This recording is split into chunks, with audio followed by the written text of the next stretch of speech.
Welcome back, everyone. I hope you're all doing well. Today, I'm bringing you a story that still sends chills down the spines of everyone involved. This is a first-hand account sent in by Tuktuki Nandi. I'll be sharing it exactly as it was written. Let's dive in. In my village of Belgram, in the Murshidabad district, we live in a large traditional joint family. My parents, uncles, aunts, and grandmother, we all share one roof. Back in the spring of 2026, my younger uncle was still a bachelor. He was a dedicated tutor, cycling to the neighboring village every day for his sessions. His last class usually wrapped up around 10 p.m. One evening, despite the heavy, ominous clouds gathering in the sky, he insisted on going. My grandmother felt a strange unrestlessness, an intuition she couldn't explain, and begged him to stay. But he laughed it off. "It's just a short ride. I'll call you the second I arrive." By 9:30 p.m., the sky opened up. A violent storm lashed the village for 10 minutes, leaving behind a piercing, unnatural chill. By 11 p.m., the house was silent, but my uncle hadn't returned. His phone was dead. Panic set in. My father and eldest uncle grabbed their flashlights and gathered a group of neighbors to search the road. They reached the student's house by 12:45 a.m., only to be told he had left 2 hours prior to beat the rain.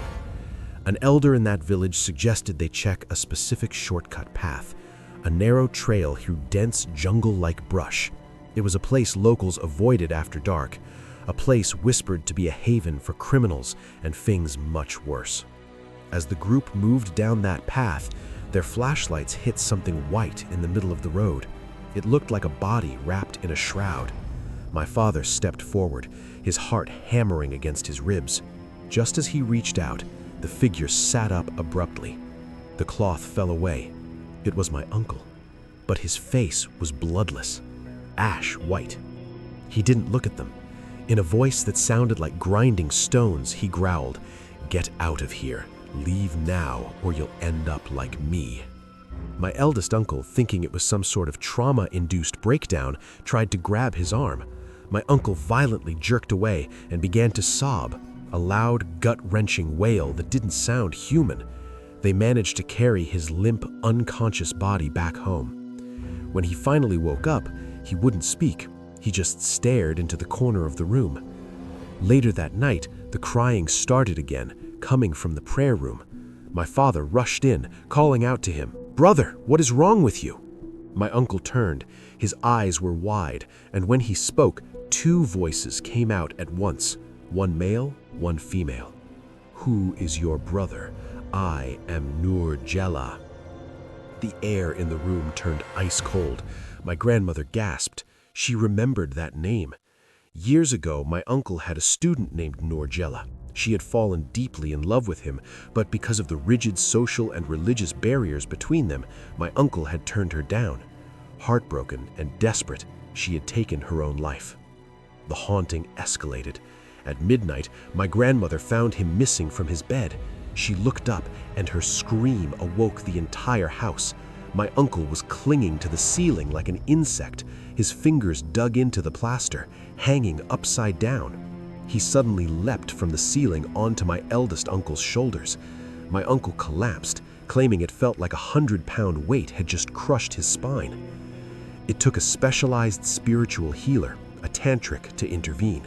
When the healer arrived, the entity inside my uncle screamed, "I am taking him with me. Where we are going, there are no castes, no religions, and no one to stop our love." The healer explained that on that stormy night, the spirit of Nur Jella waited for him at the shortcut. She appeared as a stranded girl, and the moment my uncle stopped to help her, she stepped into his shadow. After hours of intense spiritual warfare and rituals involving sacred fire, the entity finally agreed to leave, but only after a final sign. A massive branch of the mango tree outside our house snapped and fell on its own, marking her departure. My uncle eventually recovered, but the memory of those two voices speaking as one still haunts our family gatherings. A tragic end to a love story? or a terrifying obsession from beyond the grave. Thank you, Tuk-Tuki, for sharing that incredible account. Stick around. We're moving straight into our second story of the night. Family rifts are often healed by celebrations, but sometimes the reunion brings back secrets that were better left buried. This next story was sent in by Shubhamoy Das. It's a chilling reminder that sometimes the people we trust with our growth are the ones plotting our downfall. Let's get into it.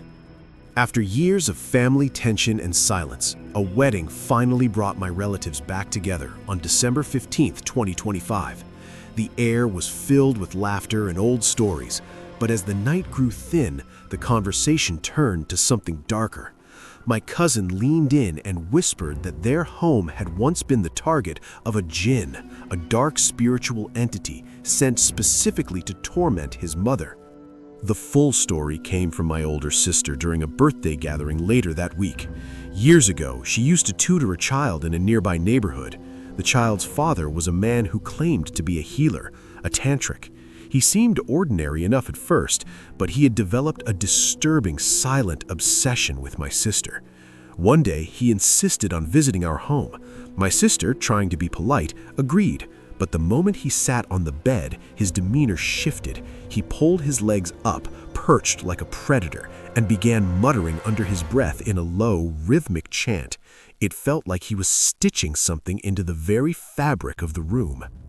Shortly after that visit, my aunt, the heart of the home, began to change. She became cold and silent, but the most terrifying part was the way she looked at my sister.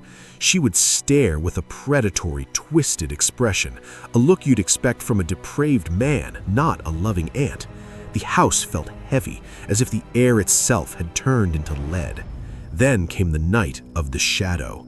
A tall, faceless silhouette was seen moving through the hallways, a void of pure darkness. Desperate, my sister called the healer for help. His response was immediate and cold. "I warned you, a dark spirit has been sent to your house. It will cost you 25,000 rupees to break the curse." That was the red flag. My sister realized this wasn't a rescue, it was a ransom. She secretly sought out a different, reputable spiritual elder. He confirmed her worst fears. The tutor's father had used his dark craft to target the mother as a way to terrify and manipulate my sister. He was using a human life as a bargaining chip for his own sick desires. With the help of the true elder, our home was spiritually fortified. Protective barriers were set, and slowly my aunt returned to her kind, gentle self. We cut all ties, blocked his numbers, and tried to move on. Months later, news reached us that the Rogue Tantric had died during the first wave of the pandemic. We thought the nightmare was over, but then his widow called my sister, her voice trembling with a different kind of fear. She said, "He didn't die from the virus. They took him. The entities he tried to control, they finally came to collect their debt. He didn't just pass away, he was dragged into the dark." It makes you wonder, doesn't it? When you play with fire, you might get burned, but when you play with shadows, they eventually stop following you and start leading the way. A huge thanks to Shubhamoy for this gripping account. Now, let's move on to our third story of the night, where a childhood game turns into a fight for the soul. This happened back in June 2024. My son, Ritam, was only in the second grade at the time. I'm sharing this from my perspective because as a mother, the memory of that day still keeps me up at night. The afternoon, the world went cold. On June 12th, around 2 p.m., my husband and I were out for work. Everything seemed normal until 4 p.m. when my mother-in-law called. The second I picked up, I heard Ritam sobbing, not a typical "I scraped my knee" cry, but a scream of pure, paralyzing terror. "Mom, where are you? Please come home now," he gasped, his voice trembling so hard he could barely breathe. We dropped everything and raced back. We live in a 2-story house. We occupy the upper floor while tenants live below. When we burst through the door, we found Ritam curled into a ball on the sofa, his skin ice cold to the touch. What he told us next made our blood run cold. Around 3 p.m., Ritam was walking from his study to the bathroom when he felt a sudden localized drop in temperature, like walking into a freezer. As he exited the bathroom to head for his bedroom, he froze.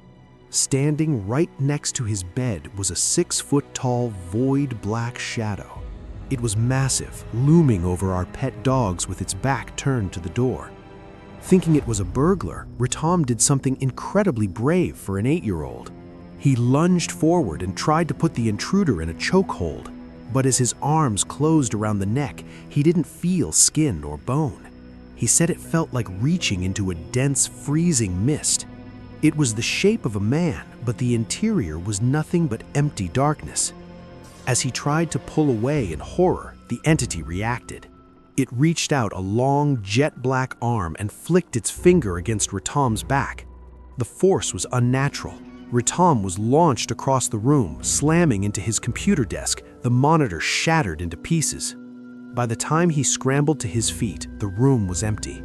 All doors and windows were still locked from the inside. The stranger in our midst. Shortly after the incident, a young man named Monajit moved into our neighborhood. He was polite, charming, and seemed like the perfect neighbor.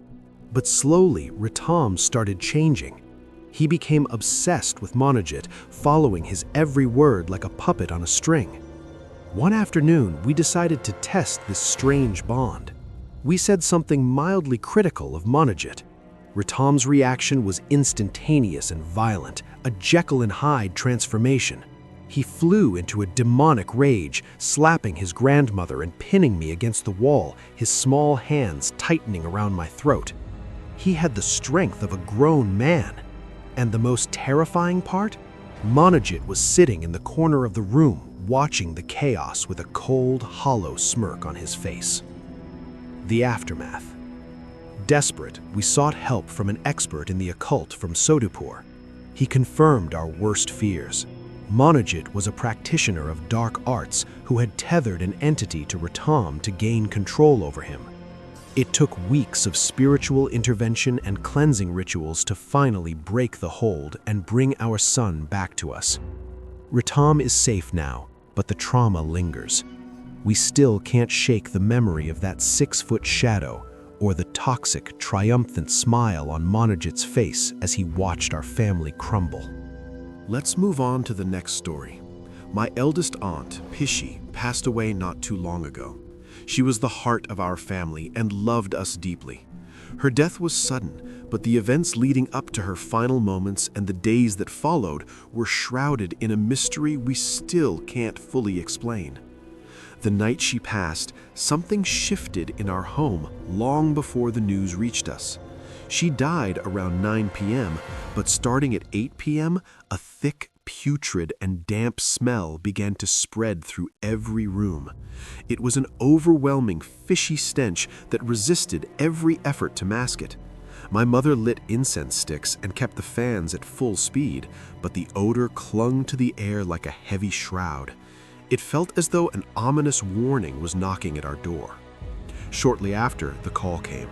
She was gone. The voices from the shadows.